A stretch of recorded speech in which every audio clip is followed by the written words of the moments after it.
Here at the Canadian Club, we have always been a forum for public figures, thought leaders, and decision makers to share their ideas and inform the most relevant and compelling conversations of our time.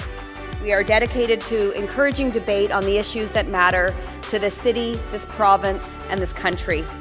The Canadian Club is one of the most important podiums anywhere in the world that a Canadian can speak to, tell Canadians what it is that they think, develop those thoughts. And so I want to thank you for that very, very much. Please join me in thanking our esteemed panelists today. Through our programs and events, including our youth and young leaders programs, our diversity partnerships, our joint events, and our media and social media opportunities, we offer you access to dynamic political, social, and business figures from abroad and right here at home. The platform from which the eloquence of Canada has flowed all of that time, whether it be business, education, politics, sports, arts, and culture. If someone wants to say something to Canadians about this country and about the future of this country, this is the venue you choose.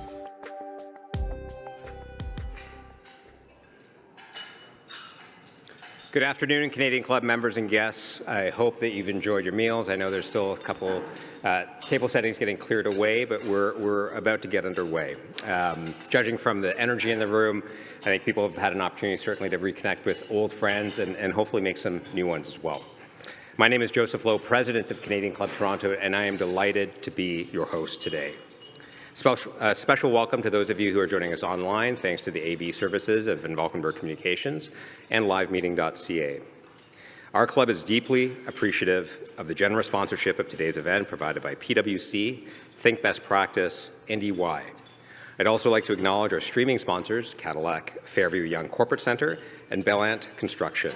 And finally, thanks to our season sponsor, Canadian Bankers Association, for its ongoing support in our 125th season.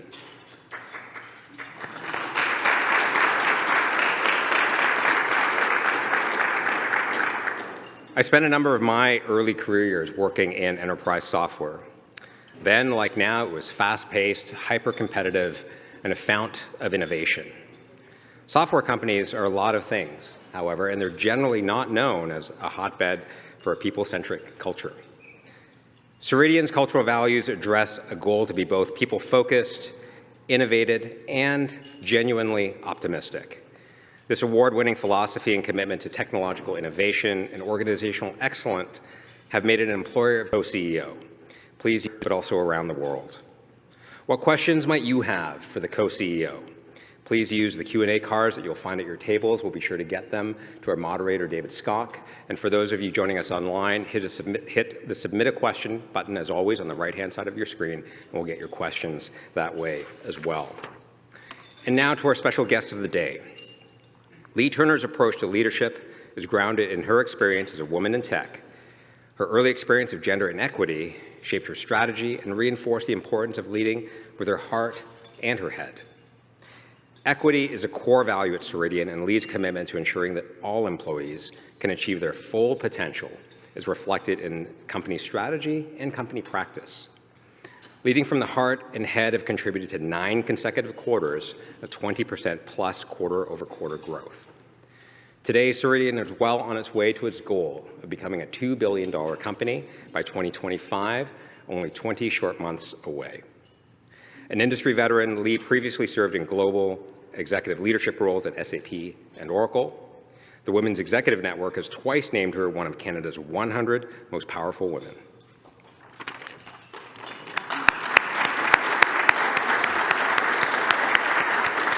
And of course, moderating our discussion today is David Skok. David is a leading thinker on digital transformation and the founder and editor-in-chief of The Logic.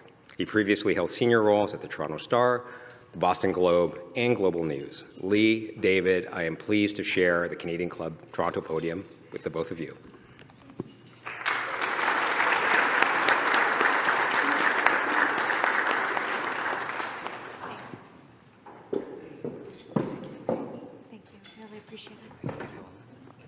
Thank you. Thank you. I don't know if everybody knows, before we get started, I was checking out your bio before I got here because I thought I should be prepared. Okay. And I don't know if everybody is aware, but David is like a world-acclaimed journalist. He's a Nieman Fellow from Harvard. He has led thought leadership with respect to digital transformation and technology for years and years. And I was like, oh gosh, if I wasn't kind of nervous about this, now I'm really nervous about this. Well, so the best way to get over those nerves is to flatter the interviewer. That's all right. So we're done here now, I think, at this point. Thank you so much. And thank you all for coming. And thank you to those of you online. A reminder, please do send us your questions. You can write them out on the cards. You can send them on the chat. I will look at them as soon as I can. We don't have a lot of time, so we're going to go right to it. Leagh, okay. Ceridian. Yeah. It's a big company. It's a successful company. I'm going to venture a lot of people have never heard of it. Yep. Why? Why is that? And just tell us a little bit about Ceridian. Yeah, I will. So first of all, the stats that Joe cited about $2 billion in revenue, we gave it to you in USD. And so I will tell you, it's our aspiration to be bigger than that in Canadian dollars. So I'm going to talk to you a little bit about that. So what is Ceridian? Well, first of all, we're in CAD. We're about $17 billion in market cap. We're about $1.8 billion in revenue today. We employ about 8,800 people, the lion's share of which are in Canada and North America, but many of which are now global. We're a human capital management SaaS company, truly, and I'll explain a little bit about that because you and I had a bit of a chat about that prior to today. We are traded on both the Toronto and New York exchanges. We are in the leadership quadrant of Gartner's Magic Quadrant alone with 3 of the world's largest ERPs. And we have Canadian roots, which is astounding to people who don't know us, right? It's like, how is it possible that such a large Canadian technology company is operating at this scale and you may not know us to the degree that perhaps you could or should? I'll talk to you maybe a little bit about our lineage. Was that where you were going? Well, yeah, but why don't people know you? I think because Ceridian was both in and out of the public market over the course of the last, I don't know, the name brand over the course of the last 40 years, plus or minus. And it's been in a variety of different forms over those 40 years. So let me tell you a little bit about our history, which will explain why people don't know us. In 2007, Ceridian then was largely a payroll service bureau. It was taken private. And in 2012, a serial Canadian founder named David Skok, who is remarkably successful several times over, came in and made a proposition to the private equity ownership that they embark on a reverse takeover. And so in effect, what happened in 2012 through to 2018 when the company went out public is that a very, very tiny SaaS company grew inside a legacy payroll service bureau. So much so that it became the thing. And the legacy payroll service bureau is just a long-tail asset that we continue to provide to our customers. But we are now demonstrably a SaaS company. So the reason that the name brand is either confusing or that you've never heard of us is because of the fact that it has been a variety of different things over many, many years. And frankly, I think there's a little bit of brand confusion out there. That kind of company transformation, share culturally, internally, how that works. I mean, you're obviously a human capital firm in a lot of ways, but let's talk about your human capital. Yeah. How does a company, or how has Ceridian been successful in continually adapting? You often hear, adapt or die and all these things, be agile, but how does it actually work in practice to get a team that, the SaaS part of the business was so small, now it's so big. How did the rest of the firm deal with that? Yeah, it's such an interesting question. I'm actually looking at some people from Ceridian who would be able to tell the story better than I would because they were here when it all happened. But I will say you can imagine in 2012, right? David brought the band of a company called WorkBrain back together. And they were in the middle of this large payroll company called Ceridian. And you know, if you're in the business of long-tail payroll processing, you probably don't think or act like a startup company. It's just not in your DNA. And so there was a merger of essentially two cultures at that time. People who had been at Ceridian for 20 and 30 and 40 years, high gyrations started, wonderful practices and serviced customers, and these like high gyration startup people who were trying to make something out of nothing. And so David, if he were here, would tell you a story about that cultural fusion and about how difficult it was. What they embarked on, frankly, was setting a standard, a mission to make work-life better. They put forward clear principles about how the business would operate in the form of their values. They frankly went out and trained everybody on these values. You guys would know that better than I would. And the company emerged in and around 2015, 16, 17, pre-IPO, as really a burgeoning startup. They were able to convert the culture to believe that this was possible and that we could be the biggest, baddest human capital management SaaS company in the world.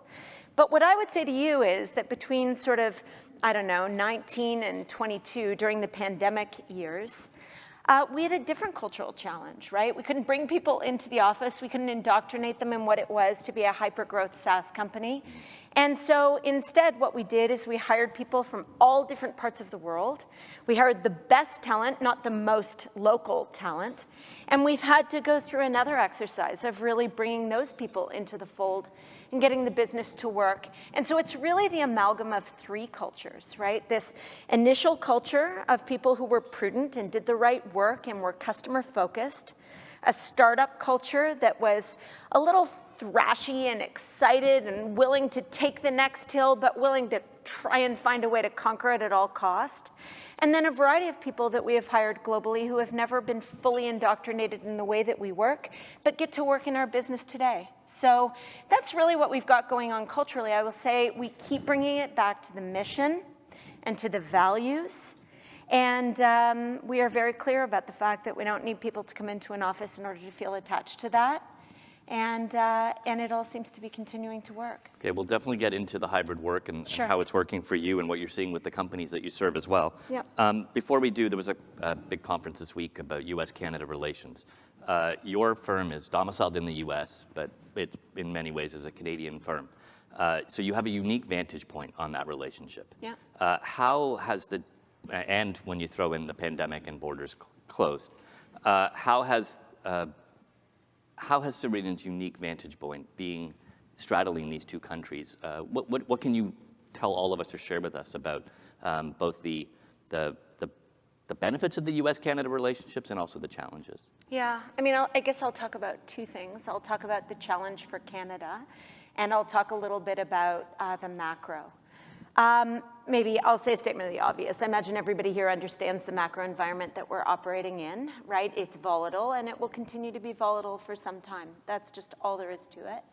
And what we're seeing in our customer base is that the customers who are succeeding and continuing to grow at great rates are really focused on neither being bearish nor bullish, but just being steadfast, trying to do the right things, trying to take efficiencies and use them as fuel for growth, focusing on their people and bonding them toward a unified employee experience, setting a long-term vision for the business, but dealing with capital allocation in the most agile way. Somebody said to me, one of our clients the other day, that capital allocation in 2023 is like threading a needle.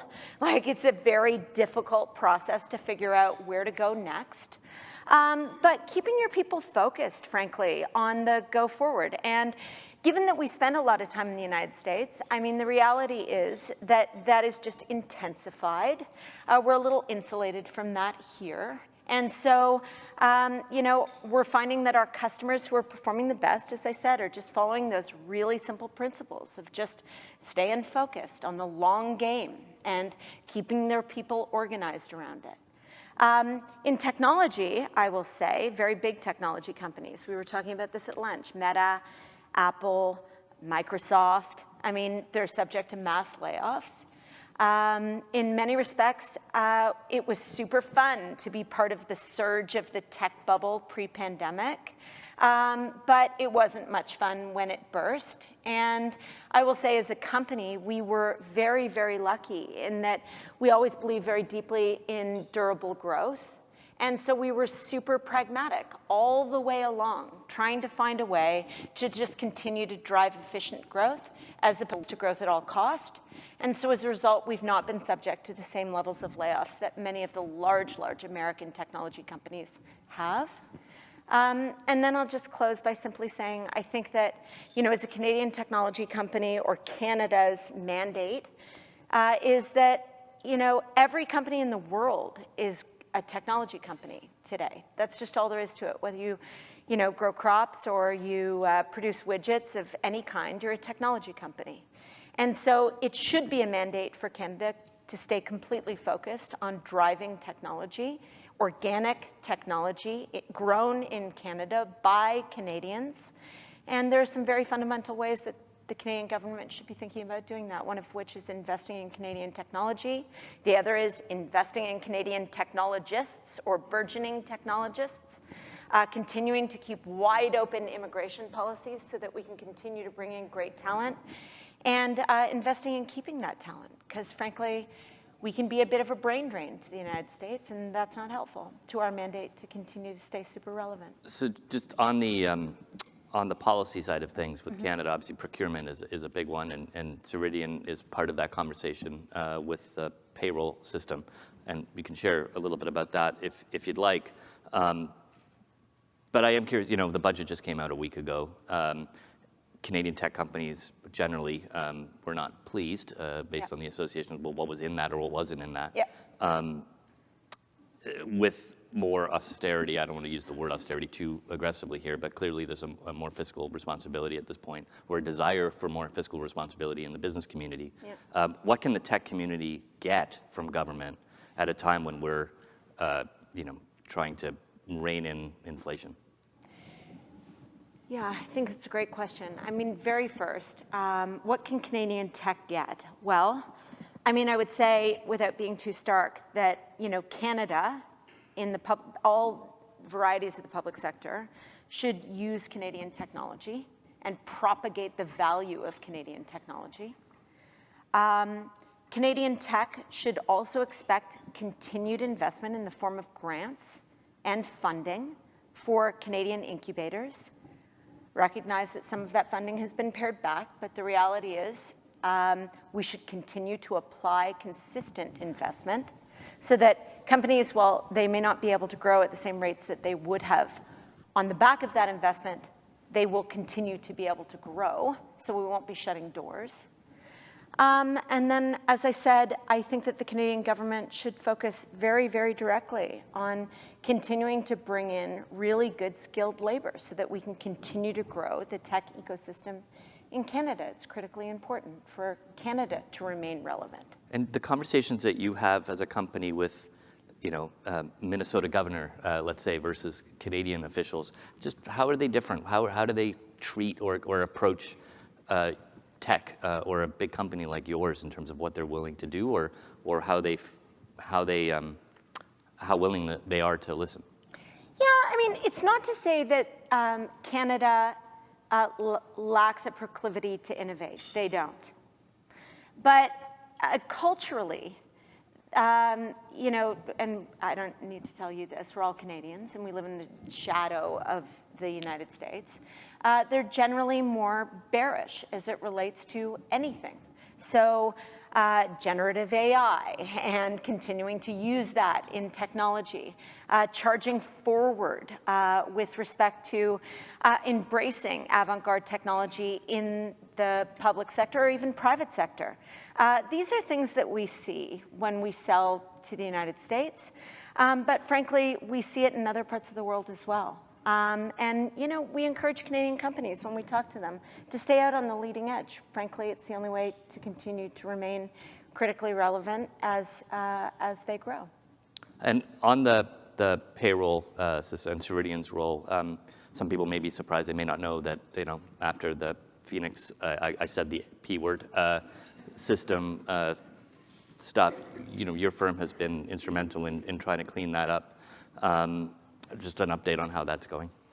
Yeah, I mean, I will say, for those of you that don't know, the Government of Canada is doing two things at the same time. They are trying very hard to continue to pay good, hardworking Canadians, and we celebrate that. And they are also trying to figure out what might be next, what might be better. And so we have been involved, Ceridian has, for the last many years, 4 or 5, in a procurement process that has been open and operating in full disclosure. And we are now part of a process that they call Next Generation, the Canadian government calls Next Generation, which is an evaluation of technology that could in fact be a cutover from Phoenix to a new, more modern platform. And we have had a variety of our people engaged in testing. The testing has gone quite well. And we're really grateful, frankly, with partnership from a variety of different Canadian companies, one of which is EY, to be involved in this. And we're very hopeful that at some point we will embark on a partnership that is good for Canadians. But for right now, we're just very grateful to be involved in the process. Okay, let's talk about human capital and the things that you're seeing. This has obviously been a very challenging time, not for companies, for workers. It's been a really challenging time for workers. How has work shifted? You probably sit on a lot of data. You see a lot of things in terms of all the companies that you work with. Yeah. How is work shifting? Yeah. I mean, I think it's changing in real and meaningful ways that I hope last forever. So that's my personal. That's a new one. There's a lot of people are wanting. Dave Mackay is saying everybody get back to the office. Yeah, I know. And what I would say is, I'm not Dave Mackay. Although listen, he's entitled to his own opinions. I would say, I think that the way that work got done pre-pandemic wasn't great for people. And it wasn't great. We talked about this again at lunch. You have 2 working people in a family, kids in 3 different schools, one of which gets sick, and, the entire family unit falls down.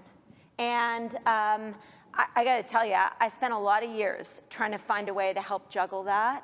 And I know many of us in this room did as well. And I will also say, just anecdotally, in the week prior to the pandemic and the shutdown of the pandemic, I went to California twice in the same week on one-day trips for 1-hour meetings. And that was the life that we all lived. I mean, I really believe that we did. We were beholden to airplanes and to hectic schedules and to trying to find a way to juggle our lives. And I think it was crappy, and I don't think it worked. I really don't. And I think that we all hung on to it because for generations, that's the way that work got done. And when people went home, we weren't sure if we could trust people to do their jobs. I mean, that's just the reality. If we're super honest about it, I think that we weren't sure that the foundation of trust would hold up. And it did. And companies grew. And they changed, and they drove transformation, and they entered new markets, and they hired new people. And it all worked. Like, it really did. In many respects, it worked. And the cost base of every organization in the world could be leveraged differently.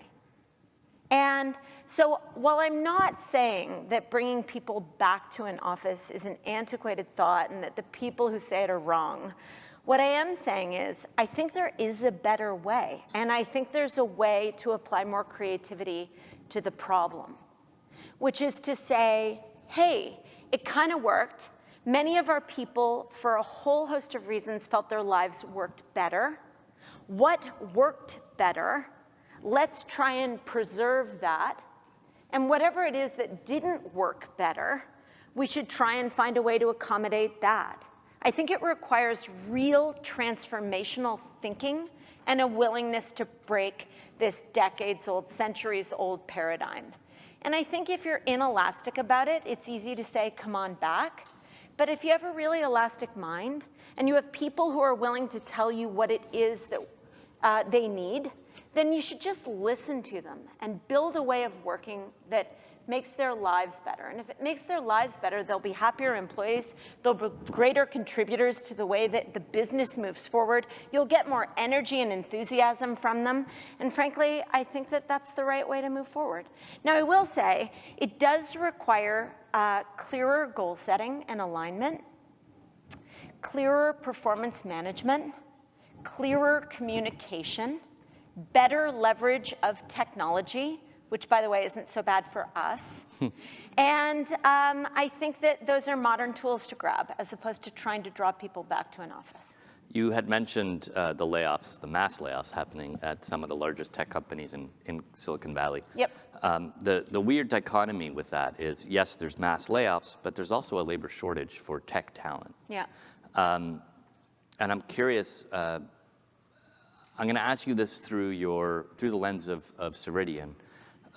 What kind of creative ways are companies trying to compensate or entice or incentivize employees to work with them beyond, free shrimp bars at the lunch counter? And also, maybe this is a good opportunity to also ask about Dayforce Wallet, which I'm not sure people would really know, but that's a really interesting example, I think, of one of these kind of innovations. It is. I mean, maybe I'll say, what do people really want, right? So to your point about, bringing in free lunch, we were actually, again, talking about that. Many companies are doing that, right? Like, hey, on Wednesdays, we offer free lunch, come on in. I'll be honest, we're talking about like how to subsidize parking so that, maybe people will come in a little bit more. And somebody said to me, and this is a truism, that every employee of every company that was sent home during the pandemic, in effect, got a plus or minus $10,000 raise. Meaning, they no longer needed to pay for lunch downtown. They no longer needed to pay for parking. They didn't have to pay for their commute. They could go down a car. They didn't have kids consistently in and out of daycare or a variety of different childcare services.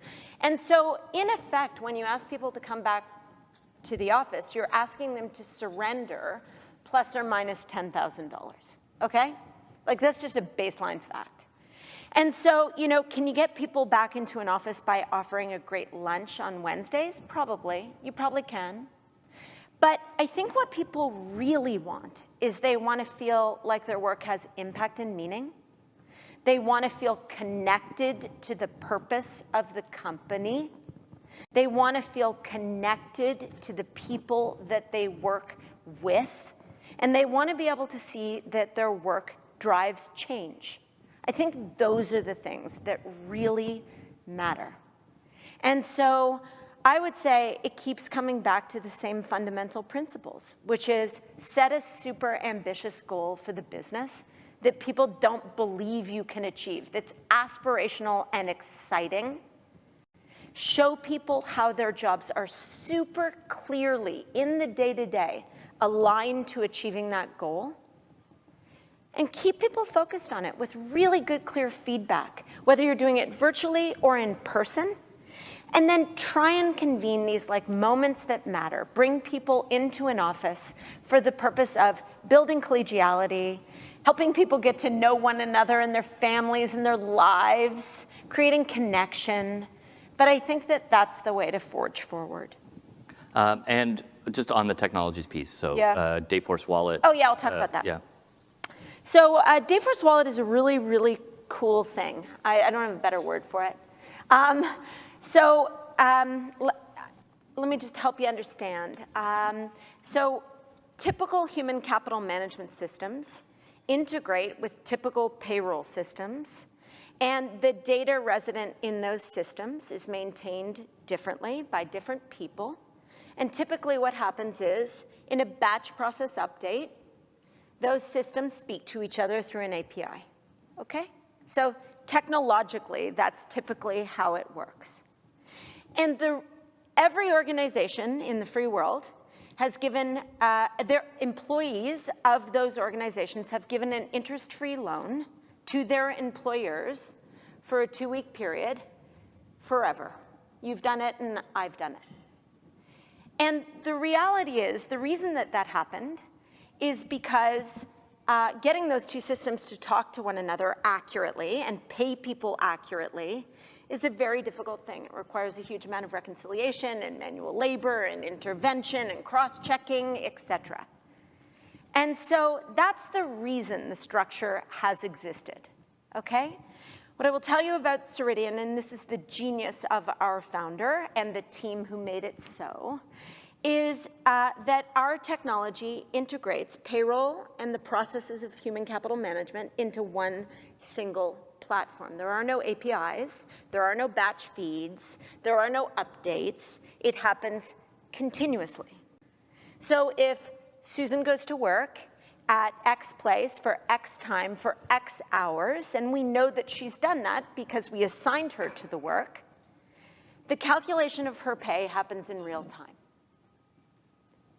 So there's no reason we can't pay Susan in real time. Like, we know what she's owed, and we've managed the jurisdictional compliance associated with where it is that she worked and the duration she worked. So why wouldn't we pay her in real time? And that's all Dayforce Wallet is. It's a vehicle to pay people in real time. So you can imagine the conversations that we get to have with global employers who are trying to find a way to keep their employees interested and aligned to the organization and to the work that they do. They're trying to incentivize them to do good work. They're trying to incentivize them to come work for them as opposed to the cornucopia of options that may have been available. And we're able to say through our technology, you can pay your people in real time. They no longer owe you an interest-free loan for a 2-week period. Instead, this is truly differentiating. And what it has done, I think, in the macro, is invert the relationship between the employee and the employer. So the power balance has always been, I, employer, tell you, employee, what I need from you, and I'll pay you every 2 weeks for the work that you do. Now you can imagine if somebody gets paid in real time, that relationship changes, and organizations need to get better as a result of that. Okay, in a similar track, one of the questions here, and this is not David, the accomplished journalist, not self-proclaimed. You are. This is from one of you, so I get to duck after asking it. Do you use any tracking on your remote workforce? No, we don't, none. Except, I will say, the fundamental tools of performance management. And by performance management, I mean, I give you a goal. We're really clear about what that goal is. I help you understand how it's aligned to the goals of the business. We have regular meetings where we talk about your achievement of that goal, and I pay you based on your achievement of that goal. And I think that that requires really good managers at every single level of a business. What kind of communication is there of trust between, that real time? It is almost, if you're doing Dayforce Wallet, and there is an element of at least subjective monitoring, I guess, would be a way of putting it. How does that relationship is changing? I imagine it's also changing in some ways that are interesting. I think it makes us better. Like, I think you could be a lazy manager, honestly, when you worked in the same four walls as the people who work for you. You know, it's like water cooler management. While that's a great thing, and we all like getting to the water cooler and having a conversation about what happened on our weekends, it's not the place to manage your people. And it's not the place to set goals and make sure that they're aligned to the matrix of the organization. And I think that remote work requires better leaders at every single level. And I think it makes organizations better if it's done well. On the Dayforce Wallet piece, when that was announced, I believe it was 2020, there was also the launch of the Ceridian National Trust Bank that was associated with that. Yeah. Just a status update. At that time, there were thoughts, okay, well, it was going to expand into other things. Obviously, with Silicon Valley Bank now, everyone's a little bit jittery about Schedule 3 onward banks. What is Ceridian? What are the plans for Ceridian National Trust? Yeah, I will say Ceridian National Trust Bank, try not to think of it as a bank per se. What it allows us to do is avoid jurisdictional compliance issues in all of the jurisdictions in which we operate. And you operate in different countries, different... We do, yeah. we do. So it's really an operational simplifier for us as opposed to an asset for our customers. It allows us to operate more efficiently, which means that we can pass that efficiency on to our customers. But don't think of it as a bank where you bring money and it grows. One of the things that David said at the time was that it would productize it, that you would have different products that would be associated with that. Is that still in the works? Yeah, it's more related to the wallet. So Okay. what I would say that we can add to the wallet, we're partnering with all kinds of entities with respect to the value that we can add to the wallet. And think about rewards and recognition and associations with healthcare providers or what have you. This is all possible through Dayforce Wallet. And these are some things that we're thinking about in order to give greater benefit to the employees that receive the wallet and that operate their cash flow through it. Thankfully, even though language learning models are all the rage and ChatGPT, I could have asked ChatGPT to ask all these questions, but you were stuck with me instead, so I hope that's okay.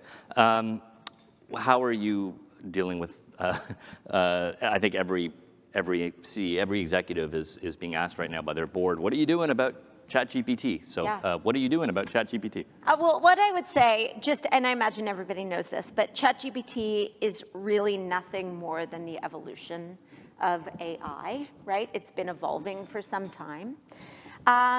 What I would say is you can imagine we have an enormous amount of data, right? We have transaction processing level data about every single one of our customers, obviously clearly anomalized, right? We don't know it about you specifically, but we know generally. And we've been using data in order to be able to drive predictive decisions for our customers for some time. So this is not new. Like AI is not a new thing to technology companies. What I will say, though, about ChatGPT or generative AI in general is that it allows you to start to do some things that are pretty awesome. Okay, so as an example, Ceridian today knows what I'm good at and what I'm not yet good at. It knows what I did yesterday, and it knows what I plan on doing tomorrow. And if we had the ability, which we will one day, it could offer me absolutely individualized learning today to make me a better leader of people tomorrow. And it could do that for our entire population, all 8,800 people. And it could do it for some of our customers that have 600,000 and 700,000 people. So that's what it allows you to do. It allows you to take predictive and make it predictive relative to like this massive amount of data that is completely individualized. And so I think that technology companies will get better faster, like a lot faster, as a result of embracing this technology. Are you optimistic or pessimistic about its long-term implications on, one of the things, labor displacement, right? Yeah. I mean, I think journalism is at the top of the list of things that could be disrupted by this technology. So I'm not asking this for any other reason than for the public. Am I going to have a job in 10 years?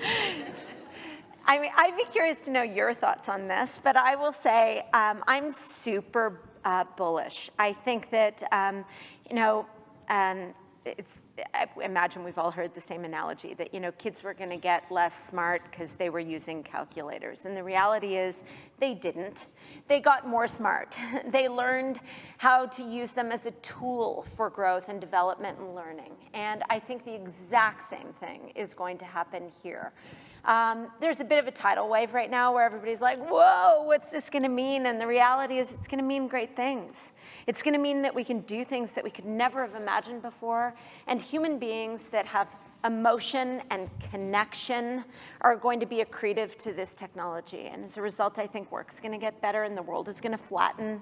And we're going to be able to get people to do things that they can't do today. You're a public company, and so you have to manage public shareholders or shareholders in the public market. One of your largest investors, Vanguard, but BlackRock, I believe, is another one. So, Larry Fink writes a Larry Fink letter on ESG, and then it trickles through.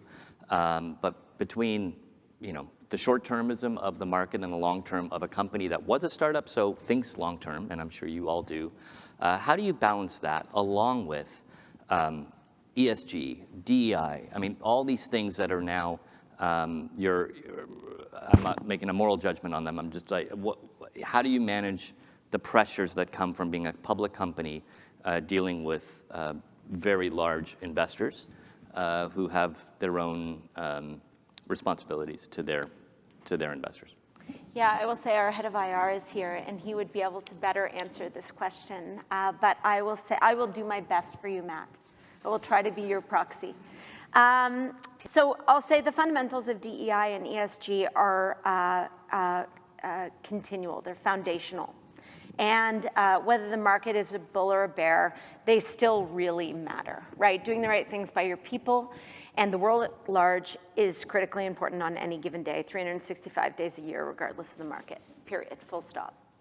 I will say, though, that we've gone through some pretty fun times over the course of the last 2 years, right? Especially being a tech company, that is operating at, $1.8 billion in revenue with committed external market guidance of $2.7 billion Canadian, plus or minus, in 2025. And so we're growing at really great rates. And pre-pandemic, we were like the darling, as was everybody else who did what we did. And you can imagine that it was pretty fun, trading at, I don't even know what the Canadian rate was, but US was about $120. We thought we were super fantastic. But I will also say we never really believed our own hype, which I'm really grateful for. And I imagine everybody who is a Ceridian employee and a Ceridian shareholder feels that way. And by that, I really mean we never got way ahead of ourselves. We've had to do no mass layoffs at all.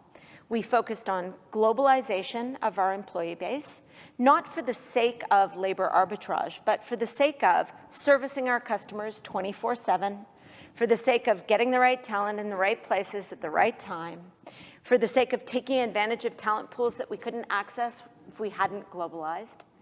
We focused on efficiencies within the business, making sure that, when we were looking at problems, that we weren't just solving the problem, but we were solving it systemically so that it never occurred again.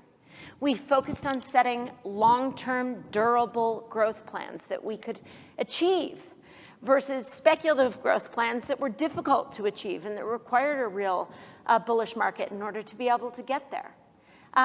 We focused on doing right by our customers. We focused on making sure that we continue to drive innovation back into our customer base. So I will say we've got 97.1% net customer retention rates, which makes us best in class in the world.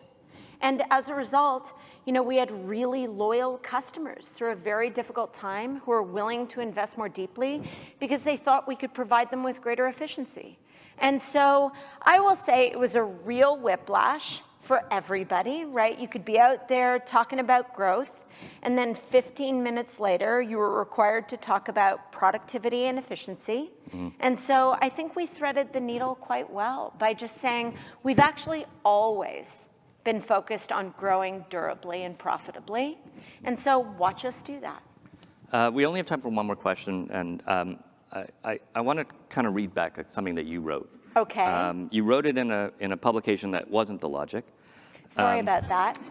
It's a Globe and Mail. I will give them credit. Okay. And I want to ask you about it. You wrote here, I was speaking to a group of women at the IB Business School. Yeah. It breaks my heart, but I saw one student at the front of the class wearing pink shoes with bright red hearts I wrote this a long time ago. January of 2020.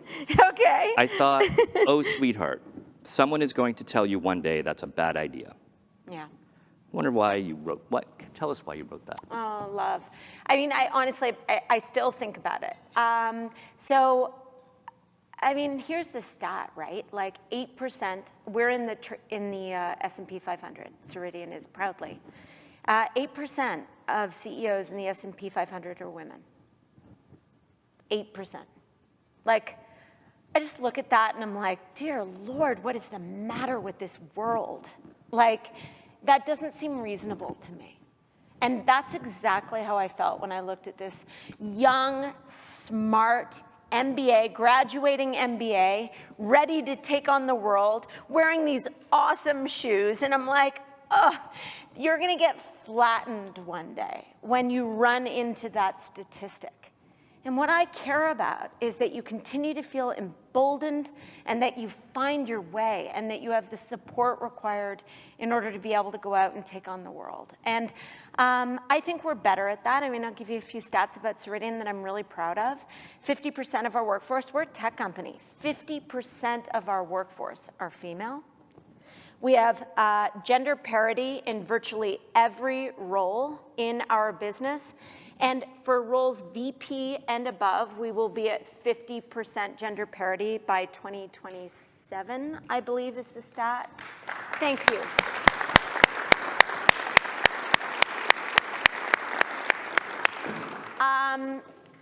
We absolutely eradicate, like every single time we see any discrepancy in the way that we pay people, we eradicate it. We have less than 1% pay equity discrepancy in our business because we just stomp it out as soon as we see it.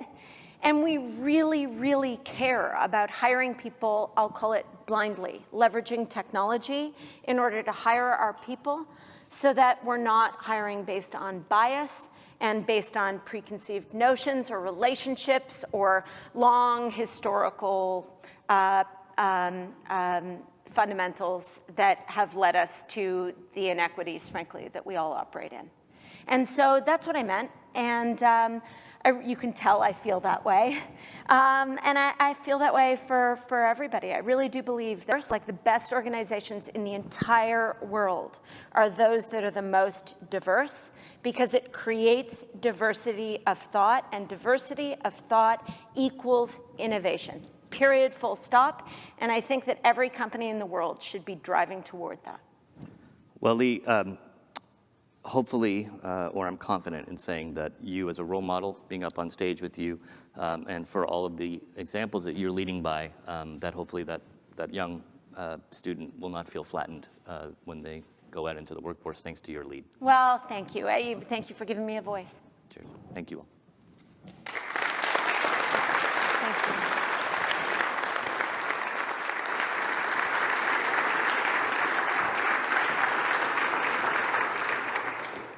you. Leigh, on behalf of the Canadian Club, our members, and our guests, I just wanted to thank you for your authentic leadership, your messages to us today. I had 3 takeaways of my own.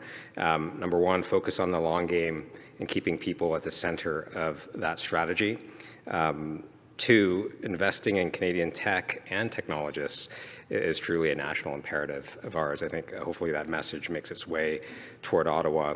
And then 3rd, this notion of bringing an elastic mind to the game and setting your goals with clarity and with intention. I think we all can take something away from all 3 of those, as well as your final remarks of the day. Thank you so much, Leigh. Thank you, Joe.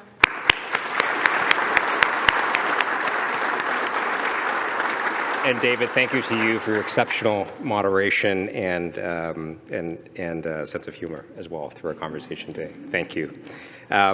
Ladies and gentlemen, before we conclude, let me tell you a little bit about a number of our upcoming events.